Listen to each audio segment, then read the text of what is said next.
Saint Xavier's college Ahmedabad ફરી વિવાદમાં આવી છે। એબીવીપી અમદાવાદ દ્વારા કોલેજ પ્રશાસન સામે ગૃહ પ્રદર્શન કરવામાં આવ્યું હતું। હિન્દુ છોકરા છોકરીઓની પરીક્ષા આપવા ન દીધી હતી। પરીક્ષાના સમયે વિદ્યાર્થીઓને પ્રવેશ ન આપતા 50થી વધુ વિદ્યાર્થીઓ પરીક્ષાથી વંચિત રહ્યા હતા। પ્રશાસન દ્વારા મળતી માહિતી પ્રમાણે માત્ર કોલેજમાં હાજરી જેવા સામાન્ય મુદ્દાઓને ધ્યાનમાં રાખી વિદ્યાર્થીઓ સાથે અન્યાય થયો હતો।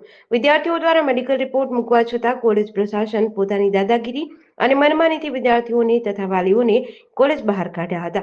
જ્યાં સરકાર નારી શક્તિ અને શિક્ષણ ઉપર ભાર મૂકે છે, તેવામાં આ પ્રકારની કોલેજો દ્વારા વિદ્યાર્થીઓને અભ્યાસ કરતા રોકવાનો પ્રયાસ સામે આવ્યો છે। શું અમદાવાદના શૈક્ષણિક સંસ્થાના અધિકારીઓ આ કોલેજ પર કોઈ એક્શન લેશે કે નહીં એ જોવાનું રહ્યું।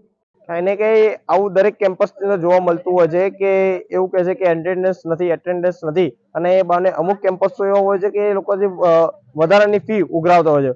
તો સરકારને પણ એટલી અપીલ છે અને આ જે ઓટોનોમસ જેટલી પણ આ કોલેજો છે એ ગુજરાત યુનિવર્સિટી જોડે એફિડેવિટ છે, એ પણ ગુજરાત યુનિવર્સિટીને પણ દરખાસ્ત છે કે આ જે કોલેજો છે એના પર કડક ને કડક કાર્યવાહી કરવામાં આવે। કઈ ને કઈ વિદ્યાર્થીઓના ભવિષ્ય સાથે ખિલવાડ જ છે। વિદ્યાર્થી પરીક્ષા એટેન્ડન્સ માટે નથી કરતું, પરંતુ ક્યાંય ને ક્યાંય એવું દેખાય છે કેટલાની મેડિકલ પ્રોબ્લેમ છે, એ પ્રોબ્લેમના લીધે વિદ્યાર્થીઓને એક્ઝામ નથી આપવામાં આવતું।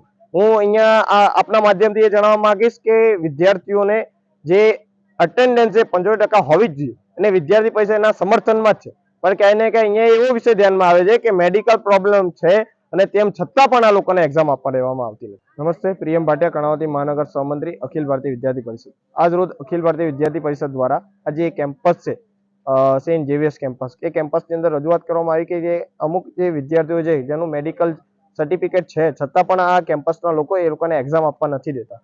ક્યાં ને ક્યાં વિદ્યાર્થી પરિષદના ધ્યાનમાં આવે છે, આજે રજૂઆત કરવા માટે આવ્યું છે, પરંતુ આ રજૂઆતમાં વિદ્યાર્થી પરિષદની માંગ સ્વીકારવામાં આવી નથી અને વિદ્યાર્થીઓના હિત માટે નિર્ણય લેવામાં આવ્યો નથી।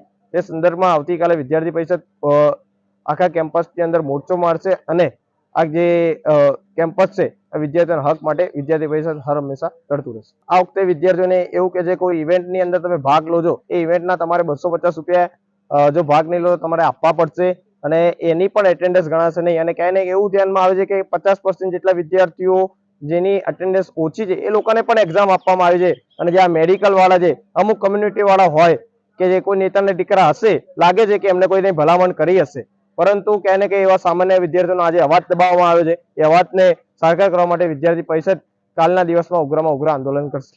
સીસીટી આટલી વેલ એન્ડ ગુડ, આટલી સેન્ટ ઝેવિયર્સ હોય, આટલી કોલેજ સારી હોય અને અહીંયા એક સીસીટીવી કેમેરા વિદ્યાર્થીની સુરક્ષાની પણ જ્યારે ધ્યાનમાં બાબત આવે છે તો અહીંયા સીસીટીવી કેમેરાની પણ ઉપલબ્ધિ આ કેમ્પસની અંદર નથી। આ તમામ વિષયોને લઈને વિદ્યાર્થી પરિષદ કાલના દિવસમાં આવેદન આપશે। ધ્યાનમાં લેવામાં આવ્યું છે કે લગભગ 65% જેટલા વિદ્યાર્થીઓને હાલ જે વિદ્યાર્થીઓ છે એ લોકોને એક્ઝામ આપવા દેવામાં આવી છે, પરંતુ ક્યાંય ને ક્યાંય એવો વિષય પણ ધ્યાનમાં આવે છે કે કેટલા વિદ્યાર્થીઓની 50% અટેન્ડન્સ છે એમને પણ એક્ઝામ આપવા દેવામાં આવી છે। એ વિદ્યાર્થી પરિષદ ખુલાસો માંગે છે કે આ 50% વાળા કઈ કમ્યુનિટીના છે અને કયા લોકો છે કે કયા નેતાના દીકરા છે કે જે લોકોને એક્ઝામ આપવા દેવામાં આવી છે। જેડીસી ન્યૂઝ સાથે ભાવિન ભાવસાર, અમદાવાદ।